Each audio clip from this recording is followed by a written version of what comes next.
Untuk mengetahui penyebab rasa malas, sebenarnya kita tidak perlu mencari dari mana kemalasan itu berasal. Sebab sudah pasti jawabannya bahwa rasa malas merupakan sifat alami yang diwariskan nenek moyang turun-temurun dari generasi ke generasi. Tapi apakah jawaban tersebut dapat memuaskan kita? Secara umum, kita cenderung merasa malas untuk melakukan suatu hal yang tidak menjamin kepuasan batin atau tidak memiliki motivasi. Sebab hanya motivasi yang dapat membuat seseorang rela melakukan sesuatu sampai akhir tanpa peduli apapun. Tak cukup sampai di situ saja, berikut adalah 3 penyebab seseorang merasa malas dalam semua aspek kehidupan, khususnya bagi kamu yang hobi rebahan seharian.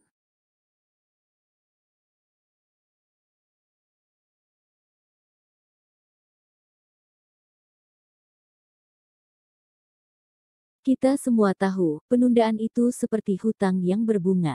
Semakin lama ditunda maka semakin banyak bunga yang harus dibayar. Begitu pula saat kita menunda pekerjaan, ada harga yang harus kita bayar lebih mahal. Kita pun tahu bahwa waktu dalam sehari terbatas. Dalam 24 jam, kita mungkin memiliki 5-6 jam untuk menyelesaikan tugas penting dan sisanya kita bebas melakukan apa saja.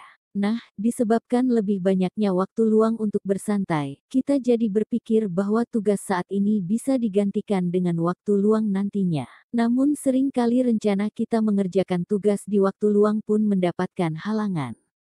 Dan akhirnya tugas tersebut ditunda lagi untuk keesokan harinya. Penundaan seperti ini membuat segalanya menjadi lebih sulit. Maka jika kita memiliki waktu untuk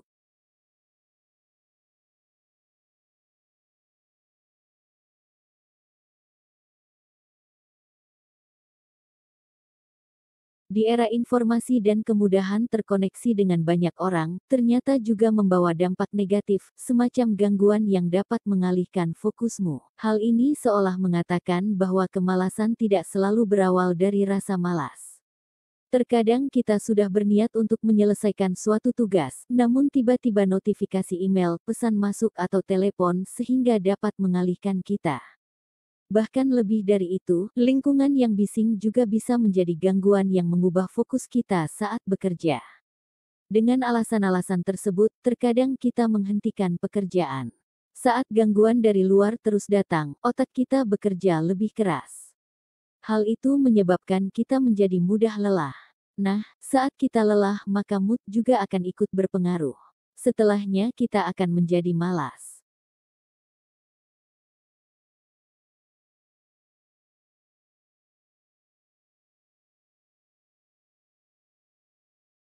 Tahukah kamu, apa yang kamu makan dan minum menentukan tingkat energi dan aktivitas otak?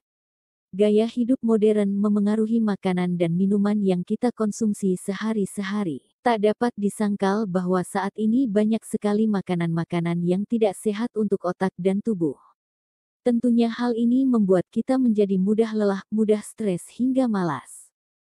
Pada akhirnya, kita hanya bisa menyelesaikan sedikit pekerjaan dalam sehari karena otak dan tubuh tidak dapat berfungsi optimal. Jangan terus bertanya-tanya mengapa kamu mudah lelah, tetapi ubahlah pola makan menjadi lebih sehat dan seimbang. Juga lakukan olahraga teratur untuk meningkatkan kesehatan tubuh dan otak.